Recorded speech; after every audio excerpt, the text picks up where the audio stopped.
私は7日です。長野市台風で洗濯機が壊れた人のためにランドリー車。先月の台風19号の雨で長野市では川から溢れた水がたくさんの家に入りました。入ってきた水で洗濯機が壊れた家もあります。洗濯機ができなくて困っている人のために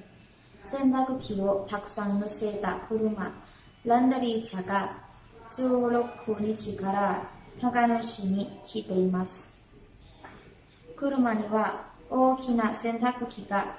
6台あって、水を7に運ぶことができます。電気を作る機械を使って12くらいの家庭から出る量の洗濯物を一度に洗うことができます。洗剤もあって、台風で困っている人は無料で利用できます。利用した男性は台風の後、友達の家の洗濯機を借りていました。ランドリー車で洗濯できて本当に便利です。と話していました。この車は12月1日まで利用できる予定ですが、利用したい人がいたらもっと続ける予定です。ありがとうございます。สวัสดีค่ะดิฉันนางสาวนันทการสาทองพร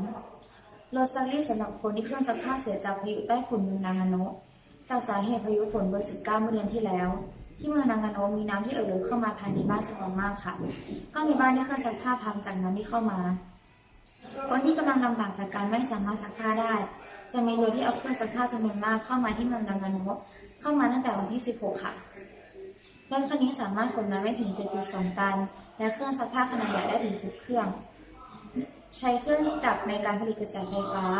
สามารถซักล้าง1 ครั้งของที่จะซักมีปริมาณ12 ชิ้นต่อครัวเรือนค่ะผู้ชายที่เคยใช้งานให้สัมภาษณ์ว่าหลังจากเกิดพายุใต้ฝุ่นเขาได้ยืมเครื่องซักผ้าที่บ้านของเพื่อนเขาพอมีรถซักรีดมาก็ทำให้สะดวกสบายมากขึ้นค่ะรถคันนี้ตั้งกำหนดการสามารถใช้งานจนถึงวันที่ 1 ธันวาคมและจะมีกำหนดการดำเนินการต่อไปถ้ามีคนต้องการใช้มากขึ้นค่ะขอบคุณค่ะ